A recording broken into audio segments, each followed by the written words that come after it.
I am Jin Ye from Gender Equality Office in Taipei City Government. Welcome to join our event today.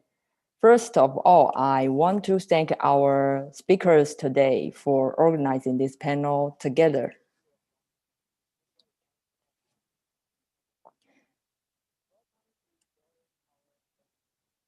Sorry. This event is sponsored by the Awakening Foundation of Taiwan and the Office for Gender Equality of Taipei City Government. I'm the moderator of the event today.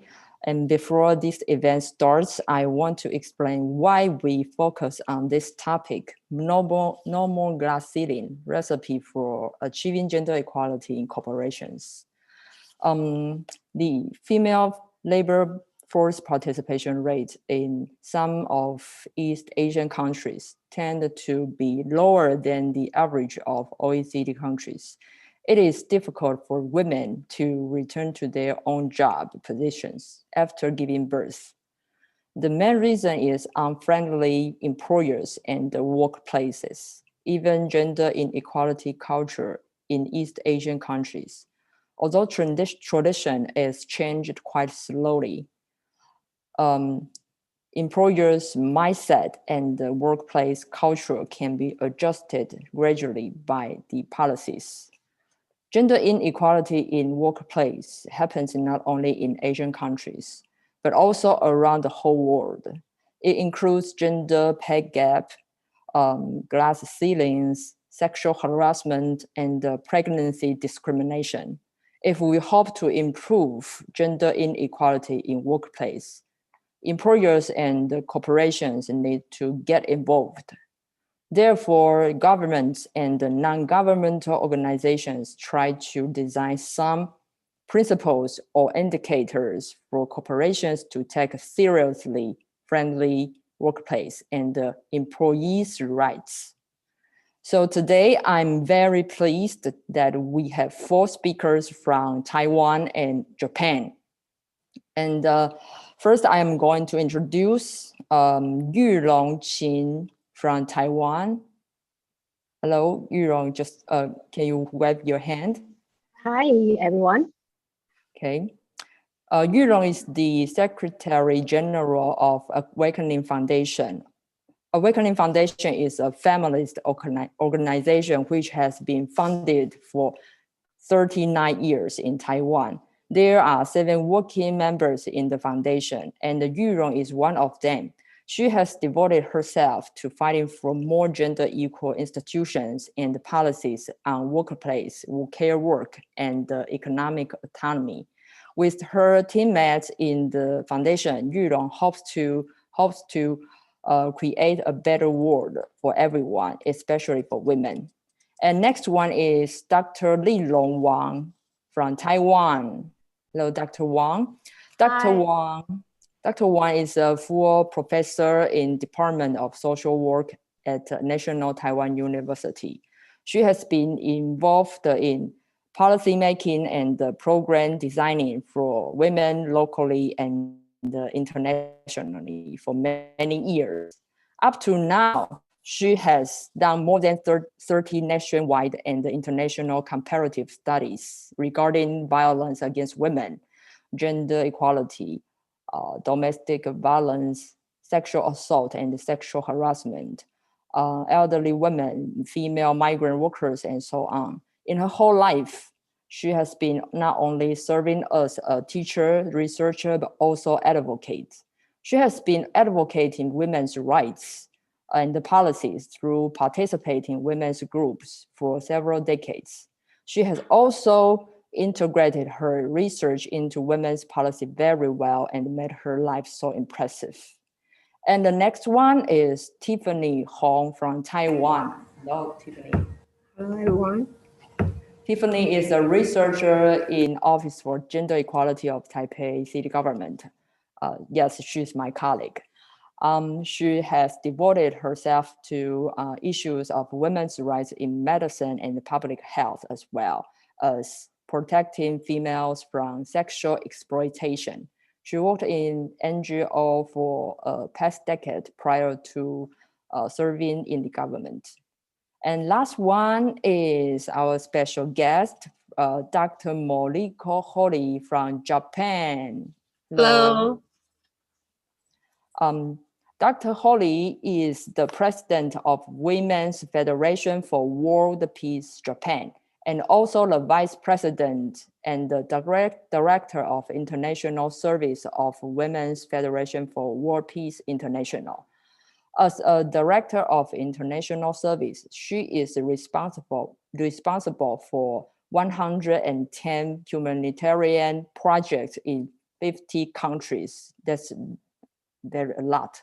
She graduated from Columbia University in United States with a bachelor degree in cultural anthropology. She also graduated from the Graduate School of Waseda University in Japan with the degree of Master of Art, and finished her PhD program in international relations. Her specialty is Japan-Korea history education and reconciliation studies. She serves as a senior researcher and a board of directors in Institute for Peace Policies. So after a brief introduction of all our speakers, I want to make clear about the order and the time of presentation. The order of presentation will be, first one is Yurong Qin, and the second one will be Dr. Wang, and the third one is Tiffany Hong, and the last one is Dr. Holly, Dr. Holly. And each speaker has 10 to 15 minutes for presentation. So please control your time. I will give you a reminder when 2 minutes left. The audience is welcome to post your questions on the message board. Our speakers will try to answer these questions in the QA session. So now let's welcome our first speaker, Yurong, please.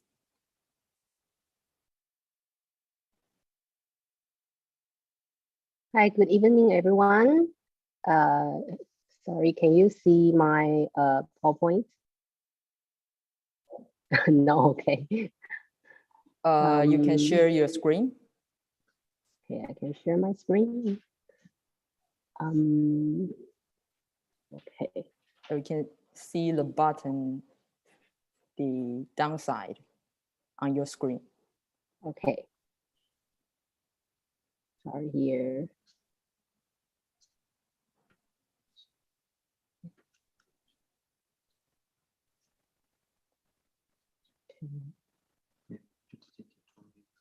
Okay.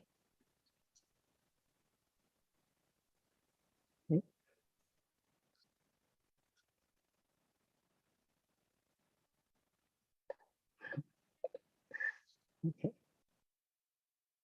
I have to reopen it, sorry. Okay. Sorry, well, I have to reopen the software. Please wait a bit. Okay, so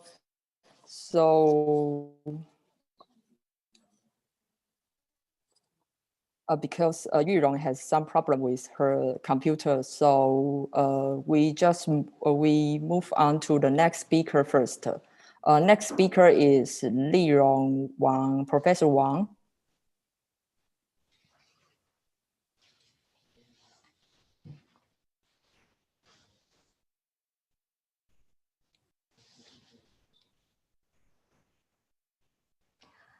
Hi, everybody. Nice to meet you on the line, and we will start our session with me because technical problem with the first speaker, Yurong. But now it seems like we still have a little bit trouble. Okay, fine now. Okay, my topic today is regarding Taipei City's program for prevent glass ceiling. And before that, let me introduce myself a little bit. I'm working for my PhD from UCLA, and also a visiting scholar in many universities like Oxford University of UCLA, and then Kyoto University. And today I'm going to tell you about what is the situation of Taiwan facing the gender inequality. First part is related to Taiwan, can be a gender equality society, and then what is a gender equality sphere program which has been implemented quite well in Taipei city, and how Taipei initiate and make difference through this program, then make conclusion.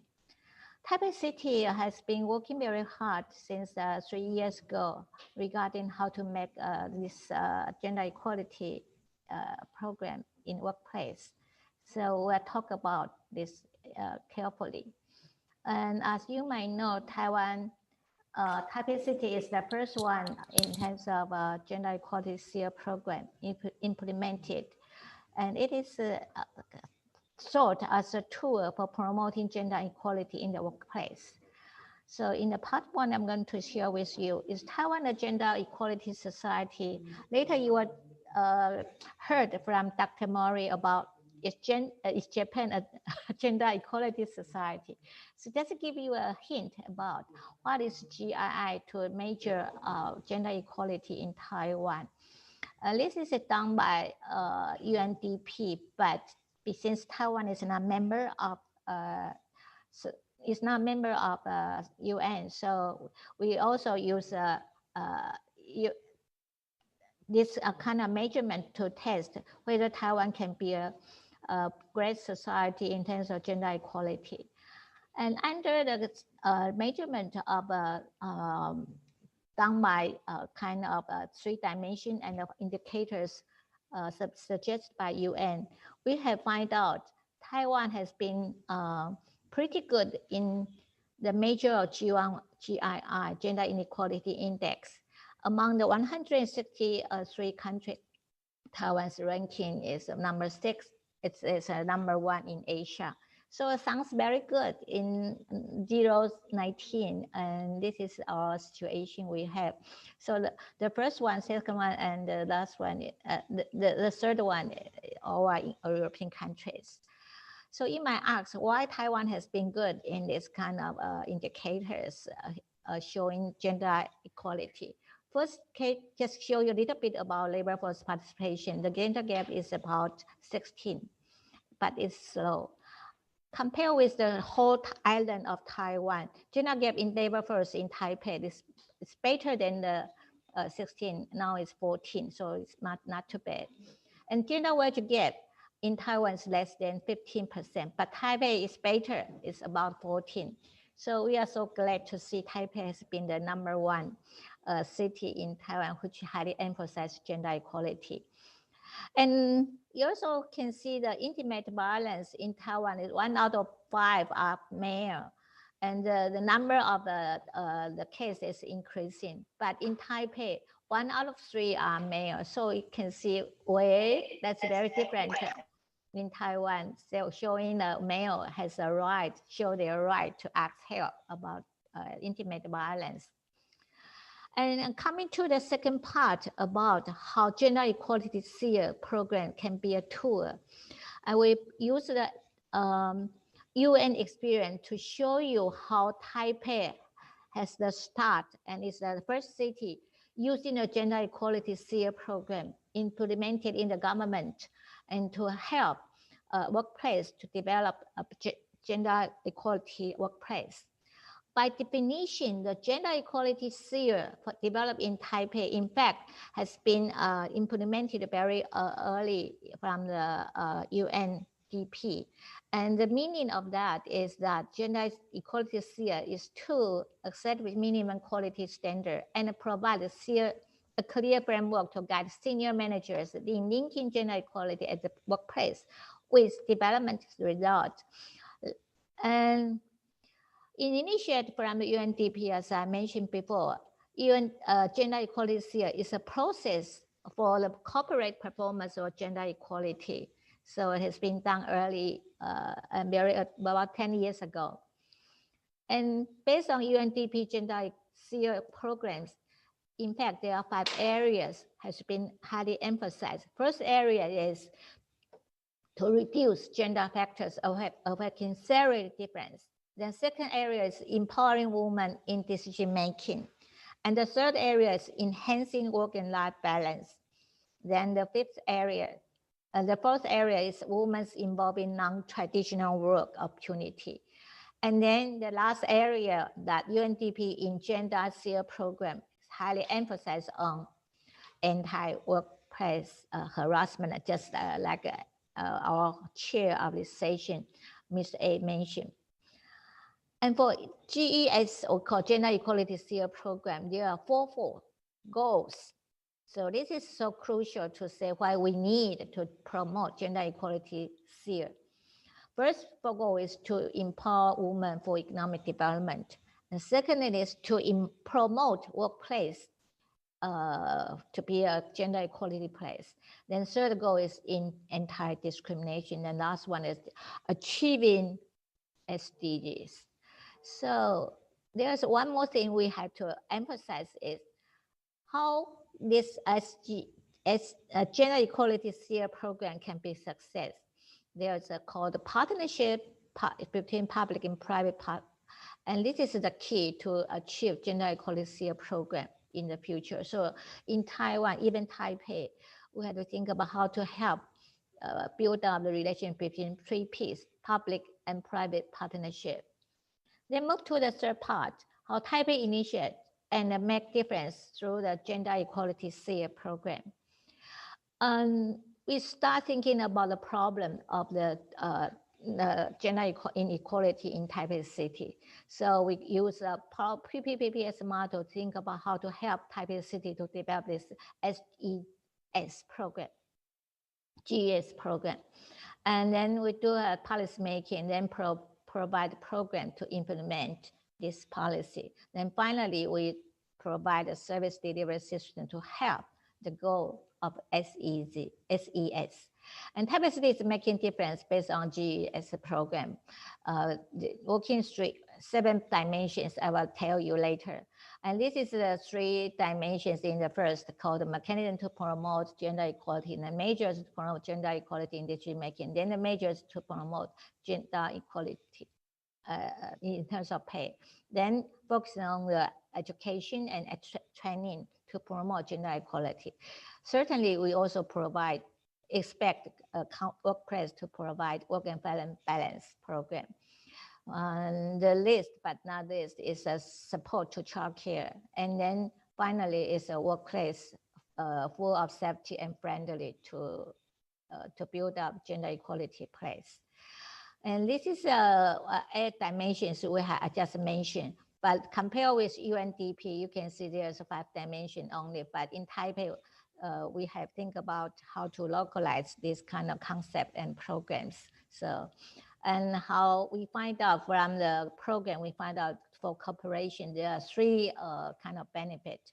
First one is public image for the corporation. And the second one is for the company to build up a kind of gender equality capacity. And then there's a gender equality commitment of the corporations. But this is not only for the corporation, also for the employees. The first benefit is employee motivation will be one of the benefits. Then employee commitment, and then it go to employee respect to the labor rights. And it's on triple win. The last win is for state and society. We can see public and private corporation relationship will be built up. And then reducing the workplace and social gender equality gap. And finally, you also find out this is good for building public and private partnership to implementing women's rights. And in terms of to achieve this kind of SEG program in Taipei City, we achieve 3 Ps. First P is planning, second P is process, and the third P is product. And for the first P, you can see we work very hard thinking globally and action locally. We have a lot of meetings and consultation meetings to achieve this goal. And now we are working on the process, and which is so important to do the communication among the public and private sectors. And finally, this is our result of the SGS program of Taipei, and as I showed before. And we'll come to the last part of conclusion. As I mentioned before, this is a so important program has been recognized by the government of Taipei City. So toward better society or better equal gender equality society, we expect this city government can do better in while achieving gender equality through gender equality sphere programs. And just let you know what is the future we have to think about after the gender equality sphere can be achieved. Just give you the UNDP, which has this is the initial agency provided gender equality sphere framework. This is very interesting. Let me introduce a little bit as our inclusion. First part, need to be very careful in terms of management and active and effective gender focal team. Now Taipei City government has this team working very hard for this. And secondly, capacity. Yes, every staff, even the company should think about how this strategic action taken by the gender capacity. And the third one is enabling an environment which might best for the company policies which can be developed, or give the corporate guidance how to do the gender prosperity localized and applied. And then the last part will be knowledge management. If you can do better, yes, knowledge management to produce a gender equality and women's empowerment is so important for achieving this gender equality sphere program. And finally, thank you for your attending this session, and hopefully we can have more interaction at the Q&A session. Thank you. Okay, thank you, Dr. Li Rong Wang. It's very good sharing. And because since the topic related to Dr. Wang, so the next speaker will be Tiffany Hong.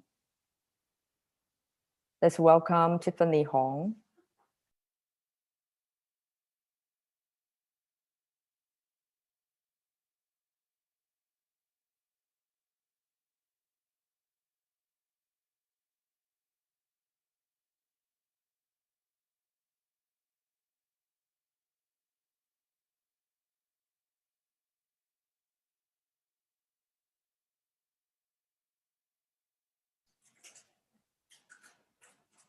Okay, it looks like some problem with the screen sharing. So just wait a few minutes, a few seconds, sorry.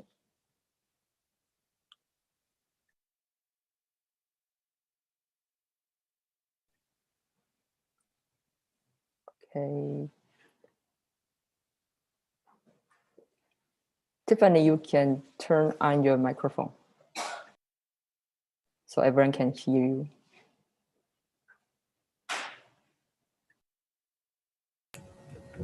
Yes, can anyone hear me? Okay, hello everyone. I'm Tiffany Hong. I'm the researcher from Office for Gender Equality, Taipei City Government. Today, I'm glad to join this virtual forum on behalf of the government. And my speaking topic is rewarding better than punishing initiative for Taipei City Workplace Gender Equality Index certification. I will start with an outline of my presentation. First, I will go through some figures about women labor participation rate in Taiwan to briefly give you an overall picture and gender difference on the issue. Then I'll move on to what current measure and policy we have to deal with the issue of women leaving labor force. However, it did not work very well enough. So Department of Labor, Taipei City government decided to change the mindset and design the Taipei City Workplace Gender Equality Index and a certification initiative. I will quickly introduce you what they are and share with you after carrying out the initiative for more than 1 year of outcome and challenges, we finally able to come to my conclusion.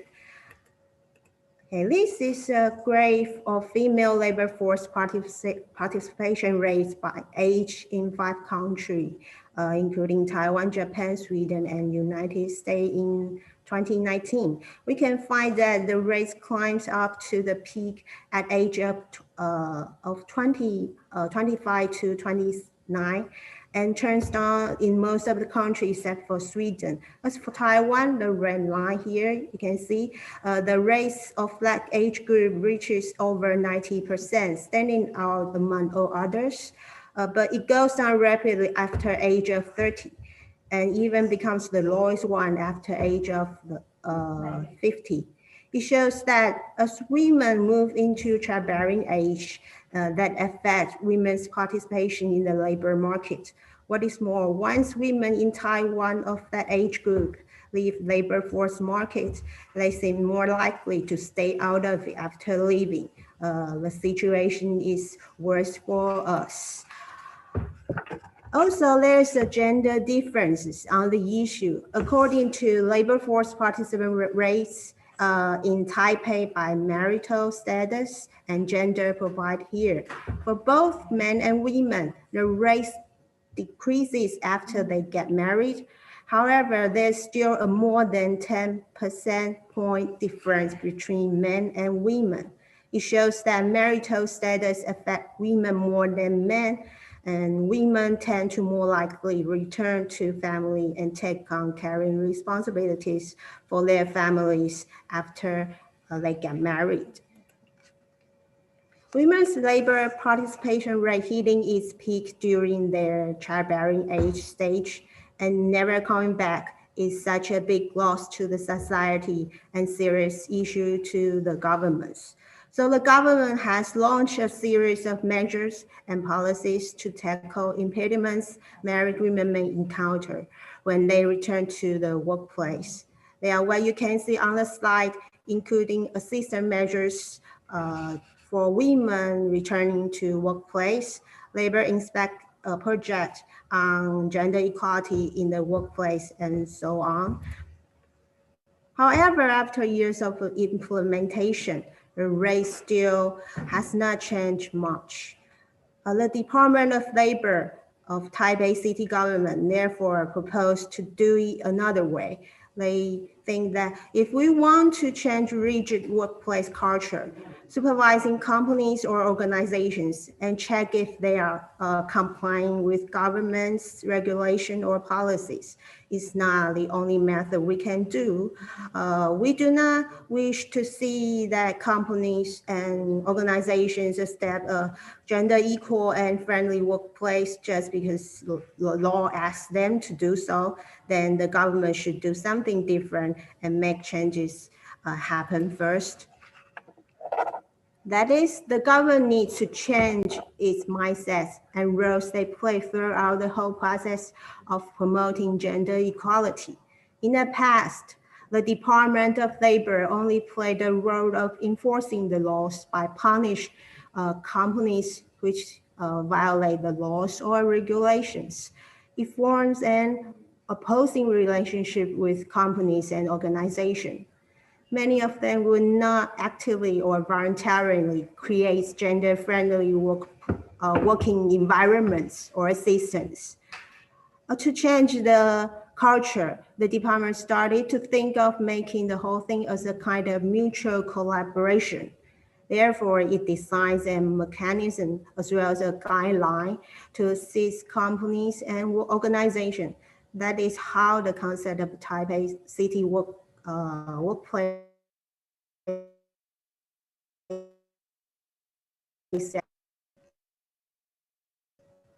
before joining the index, the department did some research on the issue. First, they collect enterprise-related awards and index operated for years in Taiwan. Those awards and index are added with gender equality elements after the central government of Taiwan began promote gender mainstreaming policy.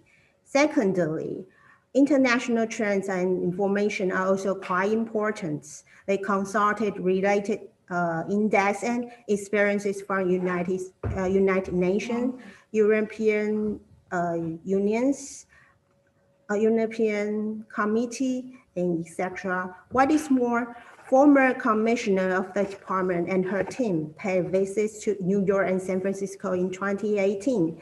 They exchanged ideas with government agencies and organizations and brought back valuable information.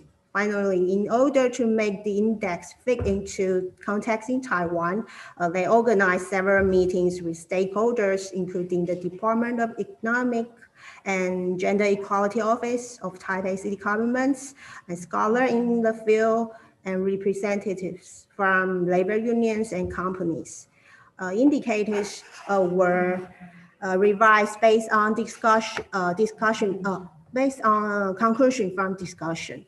The birth of the index is definitely a result of public and private collaboration. Along with the index, the department also published an operation manual with detailed explanation on the index and the initiative. In addition to the index itself, orientation session and challenge camps are also very important part of the initiative.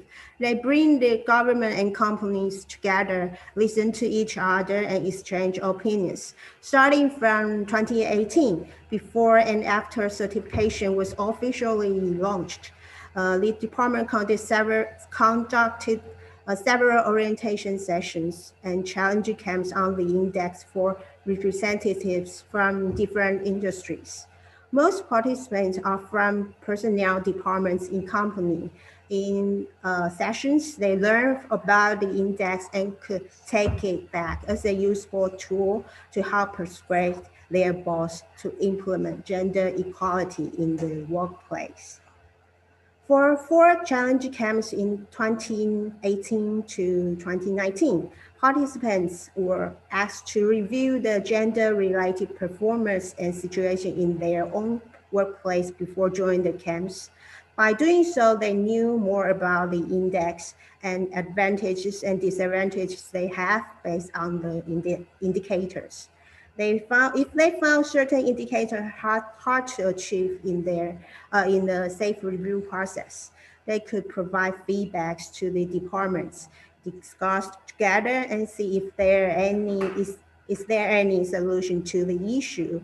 The feedbacks would be bring back as valuable advice for further modification of the index later on.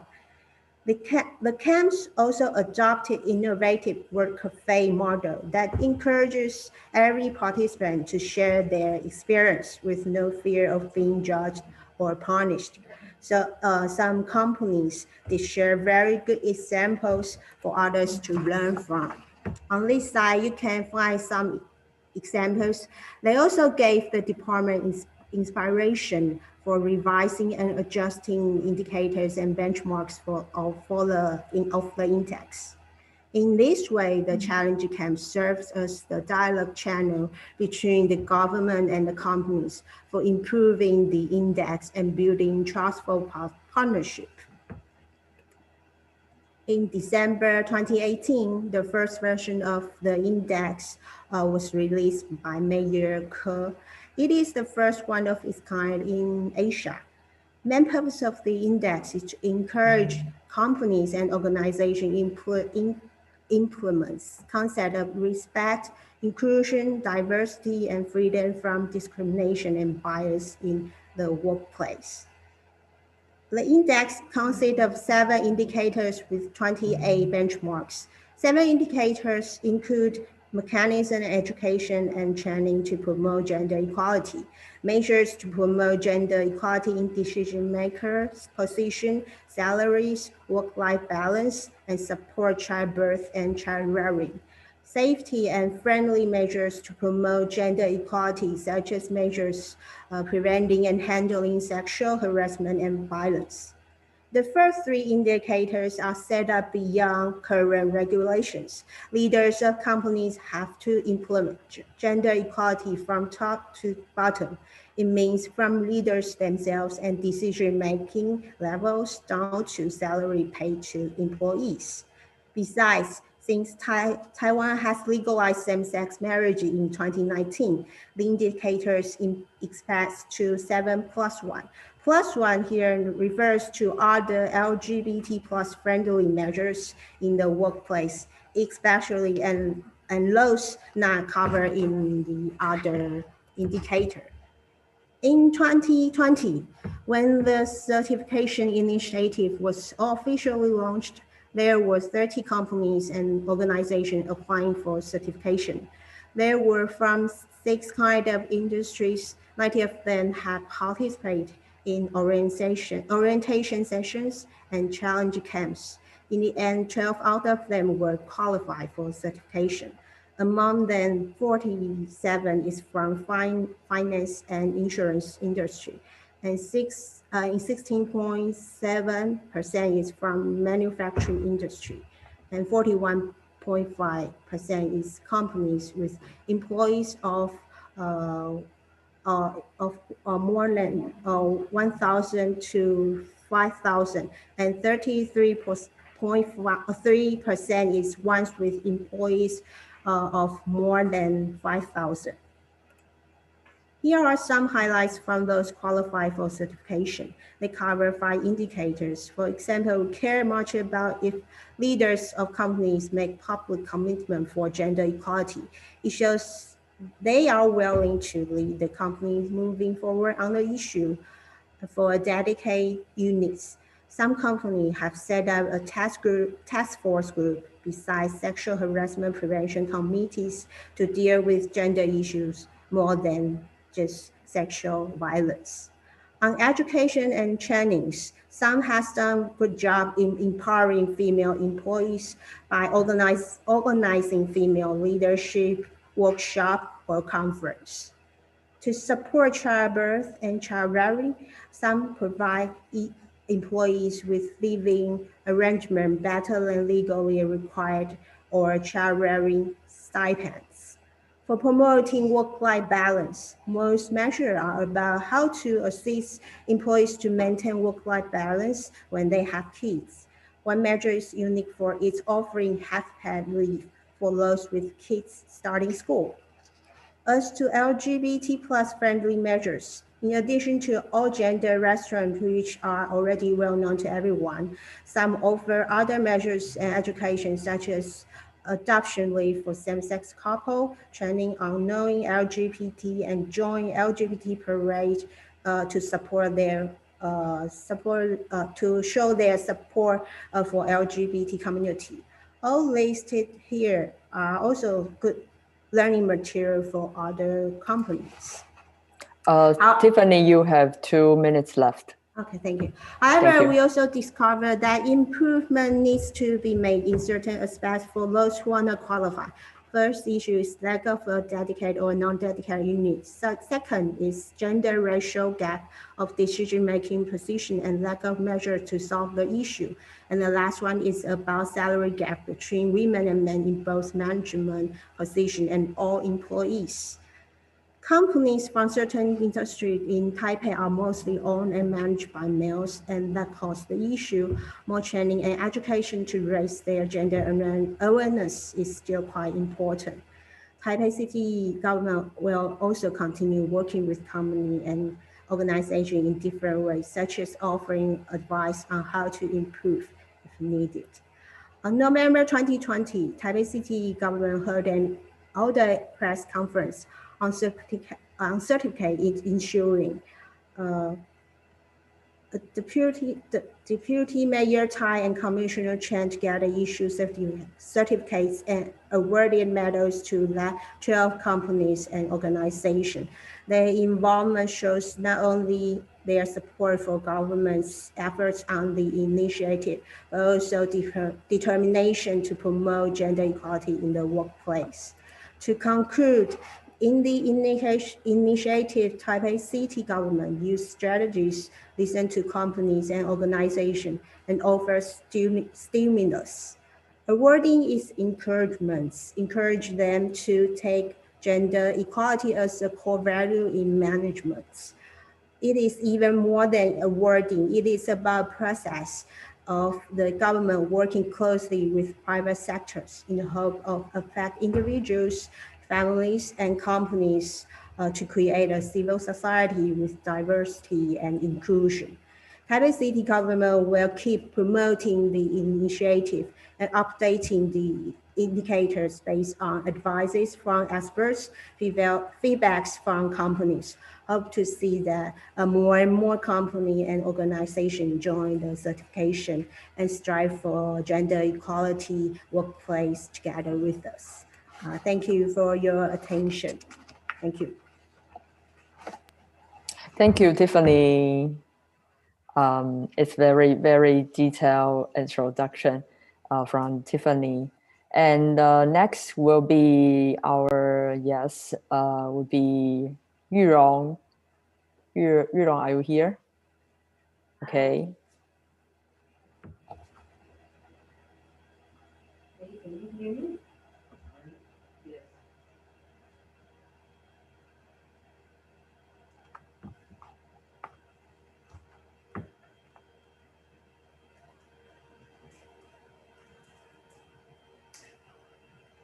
Hi everyone. Sorry for the software problem.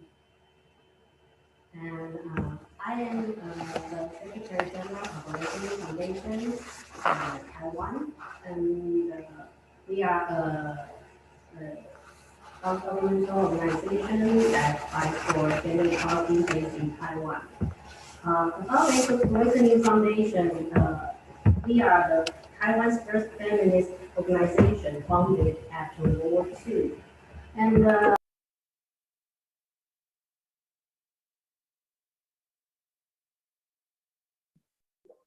our we are a mainly donor-supported non-profit organization based in Taipei, Taiwan.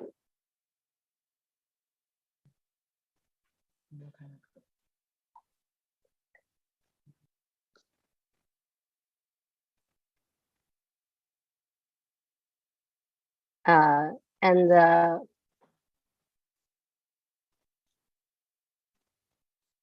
we are our main goal is to promote some reforms to form a better society and for women's rights and gender equality. We founded small groups, mainly magazine. We launched the Awakening magazine in 1982 to promote women's rights and gender equality. That's our 4 members of a small group of Taiwanese feminists. And in 1987, after Taiwan's martial law was lifted in Taiwan, and the Awakening magazine was transformed into the Awakening Foundation to have a greater capacity to advocate gender equality in the changing Taiwanese society. And in 1994, we established a hotline for civil code. It's a free hotline that provides free legal advices concerning marriage and family matters to women. Because back then, to file for divorce is a serious stigma for women. At the time, the civil code in Taiwan is still regarding women as subject to their fathers, brothers, husbands, or sons. And divorced women still face severe social stigma. And our organization, we have 14 board members. They are mainly feminists from different professional areas like lawyers, professors, and managers. And we have 7 full-time staffs. The 7 of us specialize in various issues concerning gender equality. And we have 30 civil code hotline volunteers now. They receive regular training and by legal and communication professionals. And here are our focus areas. You can see we have a wide range of concerning issues like gender equality in political participation and gender equality in family and marriage and gender equality in employment. And recent years, we also focused on social policies that concerning women's economic autonomy. And also we are advocating for women's sexual and body autonomy and gender equality education. And here's a review of the laws and the reforms we have made or accomplished through the years. So I have a quick guide for you. I will not go into details. And the topic I want to discuss next is the Act of Gender Equality in Employment. This is an important law in Taiwan. This is the first law that's completely drafted and advocated by women's group in Taiwan. It is where it's all started. In 1987, when the Awakening Foundation is founded, the first year that Taiwan's martial law lifted, a group of female receptionists of the Sun Yat-sen Memorial Hall, which is an official,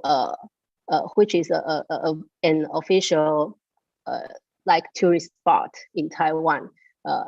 These female receptionists that are hired by the Memorial Hall step out to fight against sexual discrimination in the workplace.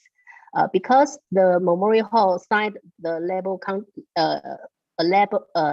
contract with the receptionists that if they reach age 30, they have to resign. And if they are not yet 30, but they are married, they also have to resign. This is a very discriminated against women. And women's groups joined the fight. But the feminist lawyers who are also board members of our foundation, they found that there were no laws or legal regulations that forbid or punish sexual discrimination in the workplace. So Awakening Foundation back then formed a team of feminist lawyers. They started to draft a law that forbids sexual discrimination and foster gender equality in employment. And in the 1989, the draft of Act of Gender Equality, back then, the name was Act of Equality between Men and Women in Employment. The draft was completed and Awakening Foundation started to lobby and to advocate the draft law. However, the idea of protecting female workers' rights raised strong opposition from employers who claimed over and over again that if the law passed, they would hire few or no women because the cost of hiring was too high. The owners of main industries even published a white paper naming the draft one of the top 10 unjust laws for industrial impact development. They even threatened to move businesses offshore if the law passed. In 1999, the law still not passed. We almost fought over 10 years to get it passed. So here are some examples. We have made a documentary film with director Mikey Chan. This documentary's name is I Want My Children and I Want My Job. This means that women don't have to choose between job and family. And also we have some continuing our activities to advocate, to lobby, and to promote the awareness among society. And in 2002, after years of the effort, the act was finally passed, and it is enacted in 2002. The gender discrimination in the course of recruitment, screening test, hiring, placement, and assignment evaluation such are officially illegal, and they give employers many new rights, and I will go to some details next. And the act renamed as Act of Equality Between Men and Women. It was renamed the Act of Gender Equality in Employment, and some important amendments were made. It included that discrimination against sexual orientation and the sexual identity as illegal in this amendment. And in 1909, Employment Insurance Act was amended to grant that all workers who are entitled to parental leave and covered by the employment insurance can apply an allowance for the first 6 months of parental leave. Okay, this is the details of the law. So I will guide you through quickly what's illegal in Taiwan and what the law has offered, what rights has offered for the employees. First, the discrimination against sex orientation, and sex identity is totally illegal in the workplace.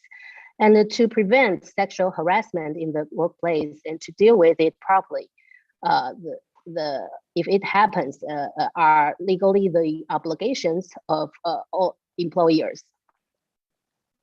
And there are many measures for promoting gender equality in employment.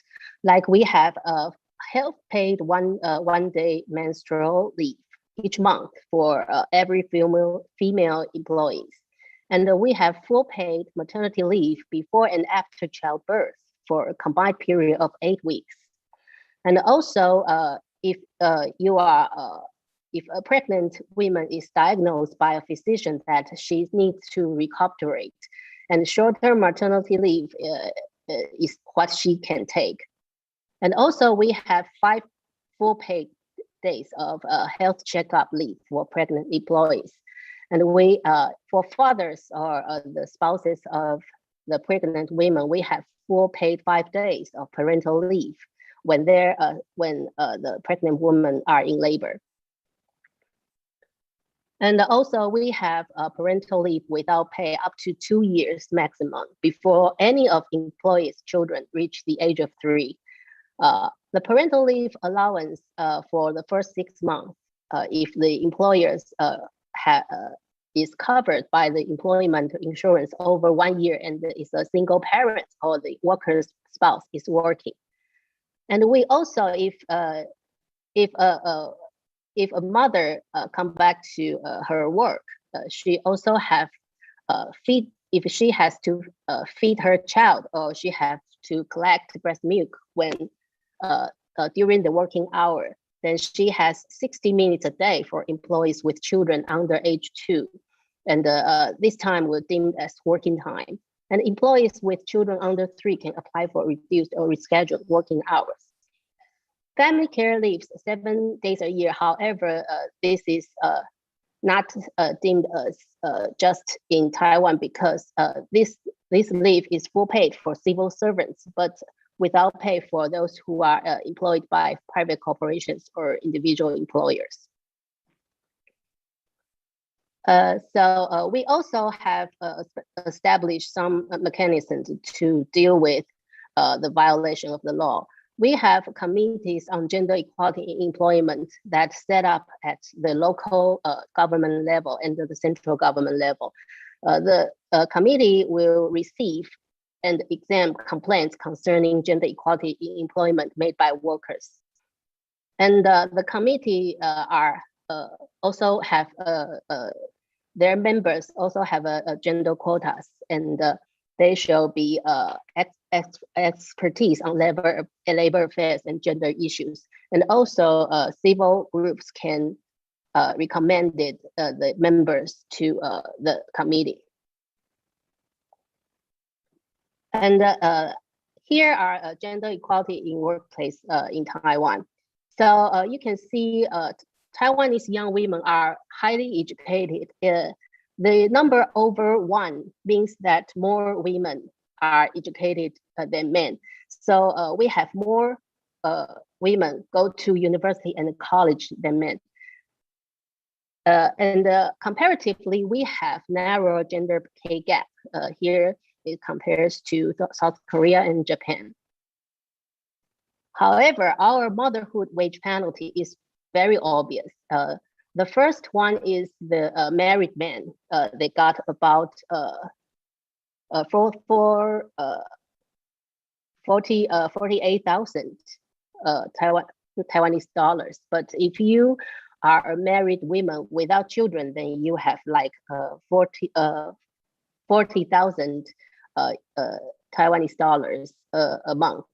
But if you have child under 6 or over 6, you learn less monthly salaries. Yurong, you have 2 minutes left, please. Okay. And we have a high employment rate among young women. You can see young women are over 90% in employment, but the employment rate dropped after age 13, and the average age of first-time mothers is 31. And what if you ask people in Taiwan, what do they think about married women and her career? And if the woman has no kids, then you can see people think she should have a full-time job. But if she has children under age 6, you can see the percentage incredibly dropped. But you can see overall mothers' labor participation rate is on the rise in recent years. However, labor participation rate of mothers in their early 30s is apparently lower than fathers. The gap is wider with younger children. Almost half fathers and over 1/3 mothers with children under age 6 have to work in the weekend. And also employees work the longest overtime hours are those at childbearing age. And if you ask the parents with young children, what's the most troubling problem for them, you can see that their most troubling problem is they have no time to be with their children. And here is the complaints made according to the Act of Gender Equality in Employment years before, but you can see, sorry. And you can see the cases are relatively low, not because the act was properly enacted, but we think that many people whose rights are violated, but they do not go to complain because our foundation received calls like about a week, 3 calls. They said their employees don't let them to take parental leave and many things, but they do not want to go to complain. Yurong, could you please summarize for your presentation? Thank you. Okay, here. So we have a generation of childbearing age have to accept longer working hours, while the government urged them to have children because our low fertility rate. And the traditional gender stereotype and the gender division of labor still prevails in Taiwan. So after children are born, many new mothers find themselves struggling between career and the unbearable pressure of intensive motherhood. Though we can see the substantial increase of labor participation rate of young women, the main obstacle to keep them in the labor market and to open the chances for promotion and better development is the discrimination against pregnant women and the mothers of young children in the workplace. And also fathers' working hours are longer than mothers. So it means that fathers are kind of encouraged by the workplace culture not to share the responsibility of parenting. Though the act has been passed nearly 20 years, adequate implementation is still not achieved yet. The generation of childbearing age faces severe time poverty problem, and the young women and mothers are suffering the consequences socially, economically, and mentally. So here's our photo of a media conference in 2019 that we demand the adequate implementation of the act and to better reform. And this is the parent and children friendly policy workshops that we held in 2019. And there are many civil groups that concerning the problem are to come to share their opinions. So this is we are still want to achieve that if the society can be a better place for gender equality in employment. Thank you. Okay, thank you, Yurong. Yeah, some overtime.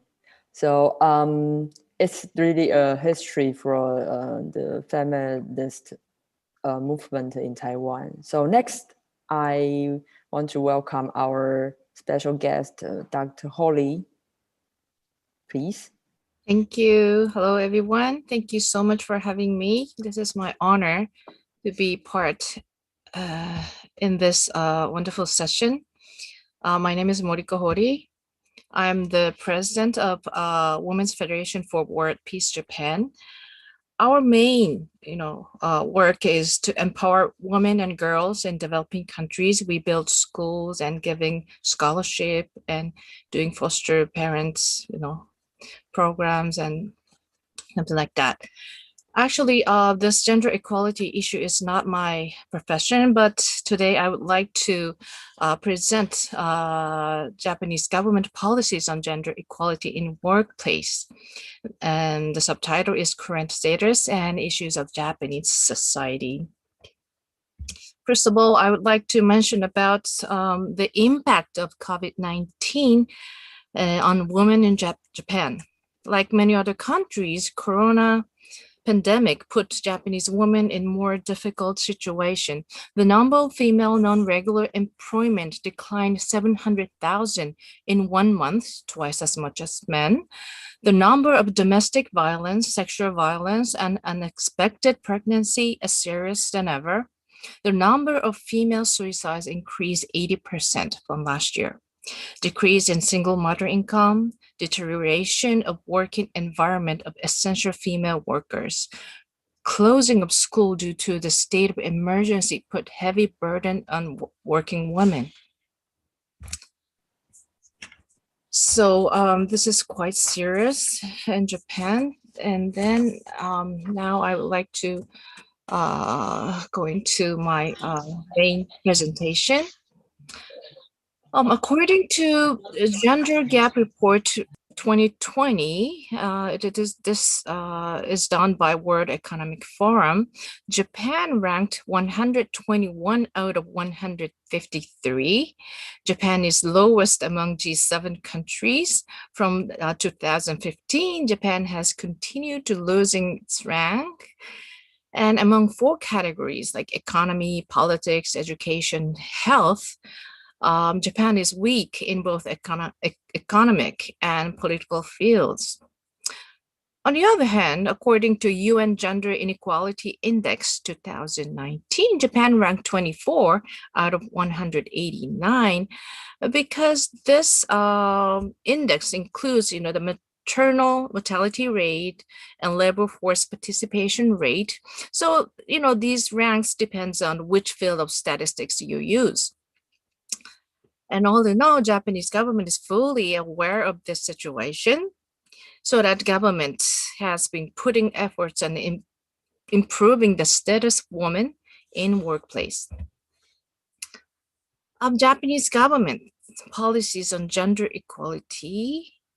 In 1994, the government established Gender Equality Bureau Cabinet Office, and in 1999, they enacted the Basic Law of Gender Equality Society. And in 2007, they promoted work-life balance. And 2016, they announced initiatives for promotion of gender equality and women's empowerment.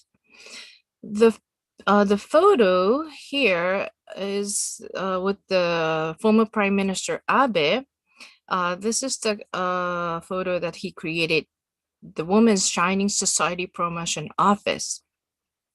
And the Cabinet Office actually providing all the data, and the data is open to the public in both in Japanese and English. So if you have interested in this field, please go into this website. You can get all the data. And Japanese Prime Minister Abe's efforts to increase the number of working women. He said, a society in which women shine. The government has tried to increase the number of women in the workplace, in management and leadership positions. As a result, the number of female employees has increased by 2 million. Female employment rate for all age groups of women aged 25 and above exceeds that of the United States. The number of female executives has also increased by more than 2 times. You know, maybe hearing this, maybe Japanese government is doing quite well. And the government wants also local governments to take part in this policies.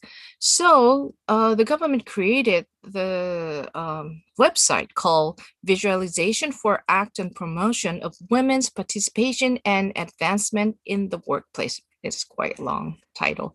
On the left side, you can see the pink, ranking.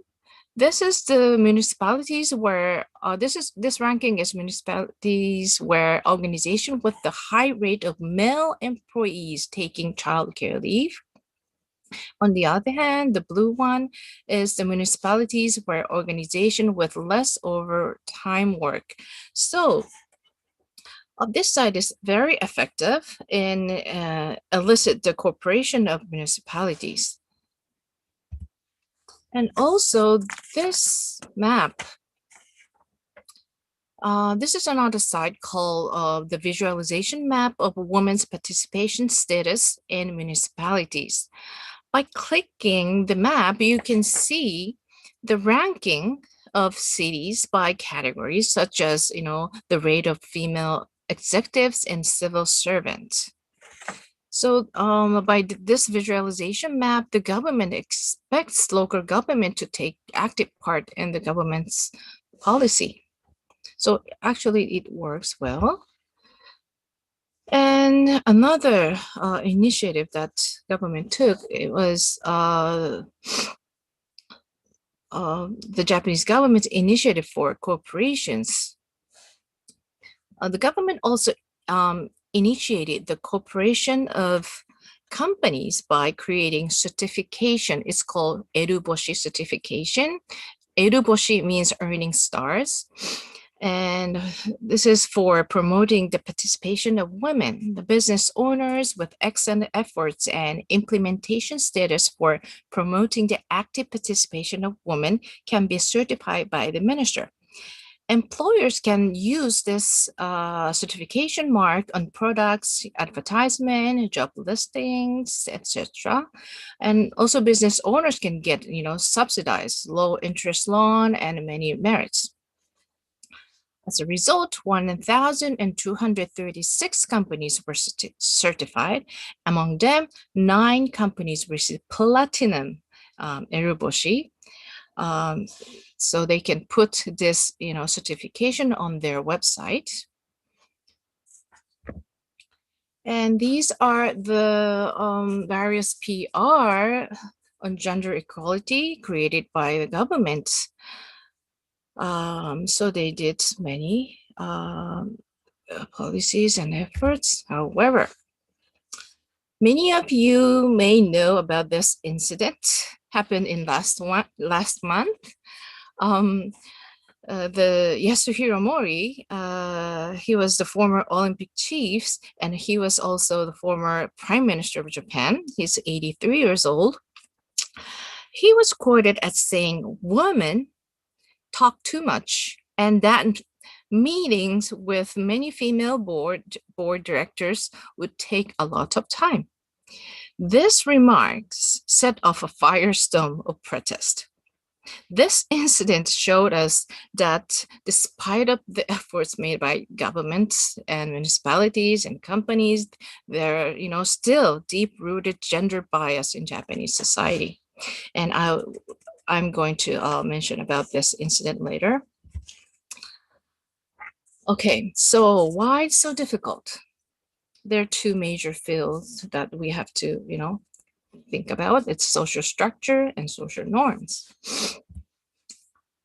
The programs in social structure, my previous presenter also mentioned about the social structure in Taiwan and also other countries. The inhibitors in Japanese societies are the pay gap, and gender segregated career tracks, long work hours, taxation system, maternity harassment, a lack of childcare options. Also, another inhibitor is social norms. But how can we change social norms and stereotypes? According to many professionals, there are no clear and effective solution to solve the discrimination against women. It is very difficult to change social norm. According to Dr. Mariko Bando, she mentioned that there's a spell of good wife, wise mother in Japan. If a woman works full-time and has a responsible job at work, it requires superwoman level ability to make housework and childcare comparable to a housewife.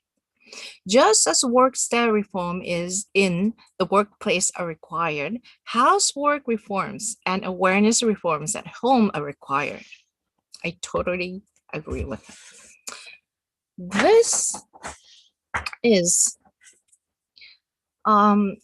excuse me. This is the sharing rate of husbands' housework and family care among dual working couples with children. And the red arrow shows Japan.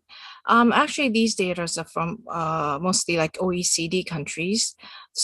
In the case of Sweden, men share almost half of housework, but Japan only 18%. 18%. Japanese men do only 80% housework and family care. Actually, this rate is partially due to the long working hours of Japanese men. This is a structural problem, but also Japanese people think, men doing housework is not cool. So again, the Japanese government is trying to conduct this campaign called the Get Dad's Cooking campaign. Cooking for men to do cooking is cool.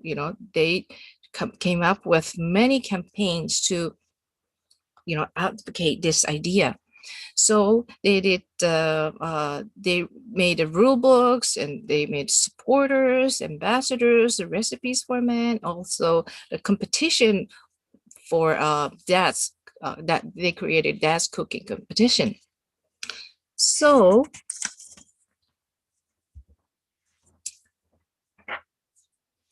and government also realized that the power and the impact of TV commercial is very crucial to change social norms. According to the government, due to the influence of TV commercials, Japanese men's consciousness is gradually changing positively about doing housework. So the companies, use male TV stars for housework commercials to change the images to do household chores.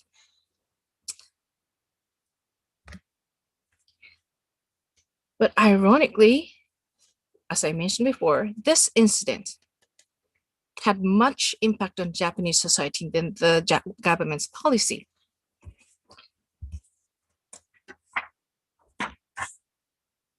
In response to this incident, the JOC's former president Mori's remarks, majority of Japanese people thought it's time to have more female leaders in our society. As a result, newly assigned Tokyo Olympic leaders are all women. The governor of Tokyo is woman, and the president of the Olympic and Paralympic organizing committee is woman. Also, the minister for the Olympics is woman. So people thought we need more women in decision-making, fields.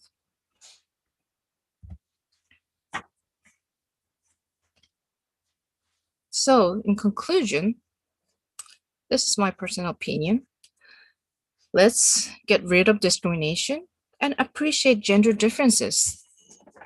Discrimination is infringing human rights by forcing superiority or inferiority in the same category because of the sexual differences. For example, we are the same human, but women are inferior. The differences consider the innate and acquired differences of individual units, the same category, and from the same perspective. For example, we are the same human beings and equal, but accept that there are many differences. We all unconsciously have prejudice against others. Let's start by being aware of it. I have hope for Japanese society to have more gender balance,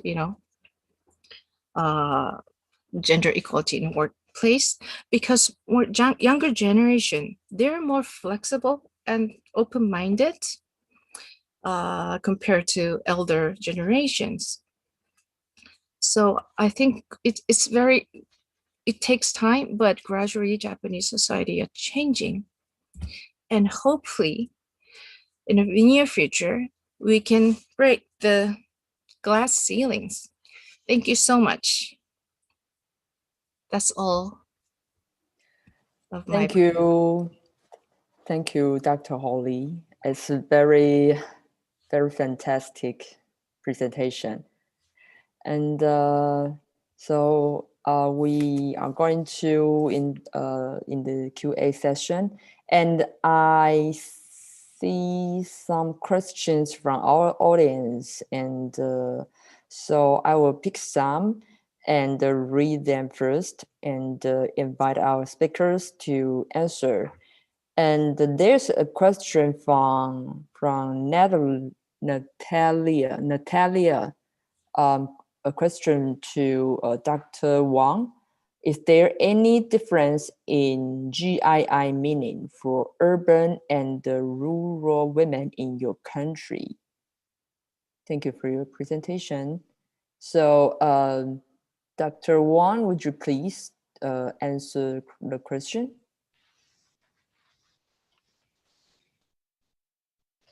Okay. All right. I think it's a very interesting question. Yeah, certainly there's a difference between the rural area and the urban area in terms of GII. I think domestic area sphere will be more sensitive in the rural area, in the urban area, but in rural area, public sphere might be a little bit sensitive.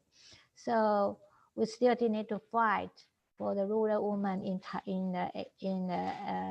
Taiwan, because they are not sensitive to the public, even the private area. So yes, there's a difference. We hope rural area women can be awakened through our policies and programs. Okay, thank you, Dr. Wang. And next, I have some questions for our speakers. one questions for Tiffany. When it comes to gender equality in workplace, it means that employers will have more cost in company operation. Since Taipei city government created the workplace gender equality index certification, how do the city government persuade these employers to follow the guidance?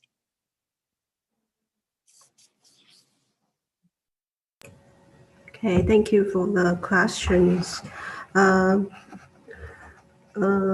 As to my answer for the question is that we have to persuade employers to view women labor force in the long term. Here, I just quote the statistics from a 2018 report done by McKinsey. It says that if we keep promoting gender equality in Asia Pacific area, GDP will increase by 12% by 2025. So what employers worry about is that the extra costs related to creating gender-friendly workplace will not help them to make money, and the company will not make money from that. However, here we see that statistics says that it will do. So here we show that the employers know that the loss of the women labor force will instead become a loss of the company. So promoting gender equality in the workplace will eventually do good to the company. That is the way we will do. Yeah. Okay, thank you. So I have a question for Dr. Holly.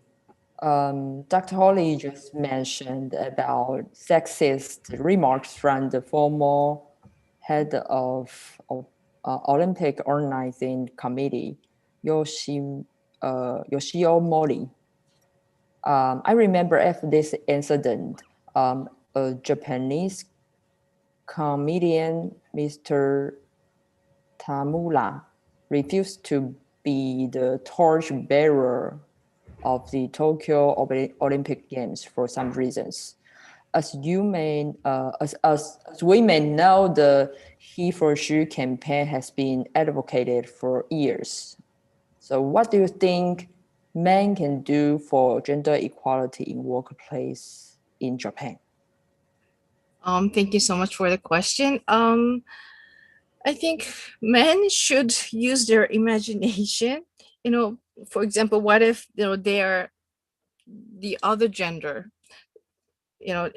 In other words, to put oneself in other shoes, so that they can know how hard for a woman to make balance between housework and their professions. And I really expect them to have more imagination and tenderness and kindness towards other gender. Yeah. Am I answering the question? So men can do more for yes, for improving the gender inequality. Yes. Yes. Oh, actually, the comedian, he resigned the torchbearer not because of the sexual comment about women, but the former prime minister, he made something. He made so much problematic, remarks against men too. So his anger was not, by that, the particular instance. Yes, I know he resigned with the position for some reasons. Not Yeah. I think it's timing. It's timing. Yes, yeah. Okay, thank you for your response. And I have another question for Dr. Wang. You just mentioned that Taipei City has been #1 performance in gender equality in Taiwan, and Taiwan has been almost #6 in the whole world based on the Gender Inequality Index. So could you illustrate the uniqueness of Taipei in gender equality promotion and could you give some best practice or examples? Thank you. Well, thank you for the question. Based on my observation and some research in Taipei City, I think uniqueness of Taipei City in promoting gender equality includes several perspectives of several issues, of several very important policy making. First one, there's a machinery promoting gender equality in Taipei City, named Office of Gender Equality. I think that's very important. Secondly, the government of Taipei City highly emphasized on the PPP, that means private-public partnership. So this is so important in our society, which emphasizes on civil society. And thirdly, this city is full of people who want to be a better society through gender equality, not only because the government or the corporations, because women's movement. So this is something special in our Taipei City. So three uniqueness of Taipei build up the better society for gender equality in the future. That's my answer. Thank you, Dr. Wang. Since we have some minutes left, I have one more question for Yurong. In your presentation, you mentioned the time poverty problem. Do you have any solutions to this problem in your organization? And what is your organization's next step? Thank you for your question, and it's a very big question actually. So we have several proposals to the government, like overall we have less leaves comparing to other countries. Actually, our working hours are long. It's the main reason is that we have less leaves, and that makes families with young children hard to balancing their work and their family. So to reform the leaves to make more leaves available for these families are one important step. And another one is that we have not enough public childcare, and the leaves and the public childcare should be a continuous services for the families through the child age. So that's the direction that we think we can go. But that will be including a quite wide range of reforms that concerning our employment environment. And actually we need more leaves, and also we have to think some ways to reduce the working hours of our workers in Taiwan. And also that's another highly related question is that we have lower salaries overall in our society. So that's the problem that we are facing. And I think politically the most important thing is that if we have as a society, we have to have some consensus that we have to build a society that is based on gender equality and that is more friendly to the child rearing families. So that's concerning that's also a reform and some like and some concepts that need to change. So that's my answer. Okay, thank you, Yurong. I think you just mentioned that we in Taiwan. I'm not really sure in Japan the situation. People work more but earn less, and it's very hard to keep balance between work and family, especially for the double income families. Okay. So it's a really long way to go to achieve gender equality, whether in Taiwan, in Japan, in Asian countries, or in other places in the world. I think we have to work together, and just like Dr. Wang said, public-private partnership is important way to achieve that. So I hope all the audience today have some takeaway. So I'm glad the audience joined our event today, and it's time. The time's up, and we want to say goodbye to all of you. And I hope next year we will see all of you online or in New York. Okay. And why don't we just take a photo at the end? Okay. Just wait a minute. Okay. So 1, 2, 3, say cheese. Say cheese again. Okay, goodbye.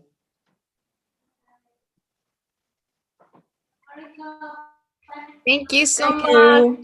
Thank you. Thank you. I learned a lot from you. Very professional. Thank you so much. Thank you. Excellent. Bye. Bye. Bye.